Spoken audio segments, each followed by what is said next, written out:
ዊሊያም ሊጎበኛት በሄደበት ከቦይፍሬንዷ ጋር ተፋጦ ቆሟል። ሲጠየቅም የሆቴሉ አስተናጋጅ እንደሆነ ይናገራል። ቦይፍሬንዱም ቲፕ ይሰጠውና ክፍሉ እንዲያጸዳላቸው ያዘዋል። በዚህ ጊዜ ዊሊያም ልቡ ይበልጥ ይጎዳል። በብስጭትም ከብዙ ሴቶች ጋር መሆን ይጀምራል። ችግሩ ግን ከእሷ የሚስተካከልለትን ማግኘት አልቻለም። በትካዜ ውስጥ ሆኖም የሰራቻቸውን ፊልሞች እያየ መጽናናት ጀመረ። ታዲያ በዚህ መሃል አና ላይ ቦይፍሬንዷ ቺት ያደርግባታል። በእሱ ተበሳጭታም ቤቱ ትመጣለች።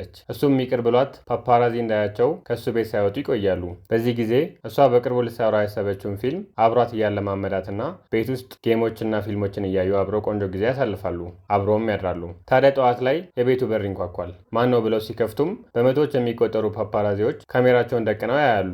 እነሱም ሳያስቡት ስለነበረ የወጡት በሌሊት ልብሳቸው እንዳሉ ፎቶ አንስተዋቸዋል። አና ታዋቂ እንደመሆኗም ጋዜጦችና የቴሌቪዥን ቻናሎች ስሟ እንደሚያጠፉባት አወቀች። እሷም እንዴት እኔ አምኜህ ቤትህ ድረስ መጥቼ ያለሁበትን ተናግራ ታዋርደኛለህ ብላ በብስጭት ጥላው ትሄዳለች። ለካ አብሮት የሚኖረው ሰው ነው በመጠጥ ቤት ላሉ ጓደኞቹ አናኛ ቤት ነች ብሎ ተናግሮ ወሬው ለጋዜጠኞች የደረሰው። ዊሊያም በተፈጠረው ነገር አዝኖ ፊልም እየቀረጸች ያለችበትን ቦታ አፈላልጎ ይቅርታ ሊጠይቃት ይሄዳል። እሷም ከመጠን በላይ ተበሳጭታ ስለ ጮኸችበት አዝና ነበርና የሚሰራበት ቦታ እንደምትመጣ ነግራው ይለያያሉ። ስትመጣም ለይቅርታ ስጦታን ይዛለት መጣች። በዛውም እንደምትወደውና እሱም እሺ የሚላት ከሆነ ወደ አሜሪካ መሄዷን ትታ አብራው እዚህ እንደምትቆይ ነገረችው። እሱም እኔ ምንም የሌለኝ ሰው ነኝ፣ አንቺ ደግሞ በዓለም ላይ ታዋቂ የሆንሽ አክተርና በየጋዜጣው የምትታይ ሴት ነሽ። አሁን ላይ እኔ ተጎድቼ ነው ያለሁት። ከአንቺ ጋር ሆኜ ብንለያ ደግሞ እንዳንቺ በቀላሉ ማገገም አልችልም። በየፊልሙና በየጋዜጣው ስለማይሽ ልቤ እንደተሰበረ ይቀራል በማለት አብረው መሆን እንደማይችሉ ይነግራታል። በዚህ መልኩ እንደተለያዩ ለጓደኞቹ ሲነግራቸው ታዲያ እንዴት እንደዚህ ታደርጋለህ ብለው ይቆጡታል። እሱም ሲያስበው ስህተት እንደሰራ ይገባዋል። ሀሳቡን መቀየሩንም ሊነግራት ያረፈችበት ሆቴል ድረስ ይሄዳል። ሆቴል እንደደረሰም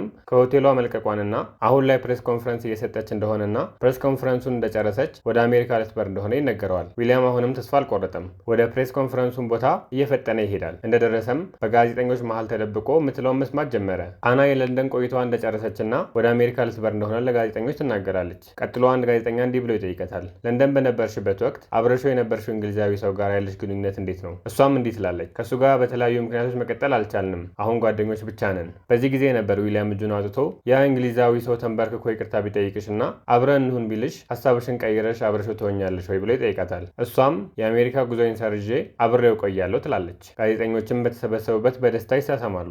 ፊልሙ ሲያበቃም መጀመሪያ ተደብቀው ገብተው የተሳሳሙበት ፓርክ ውስጥ ገብተው እየተዝናኑ ይታያሉ። ለተጨማሪ እንደዚህ አይነት የፊልም ትረካዎች ይህን የዩቲዩብ ቻናል ሰብስክራይብ አድርጉ።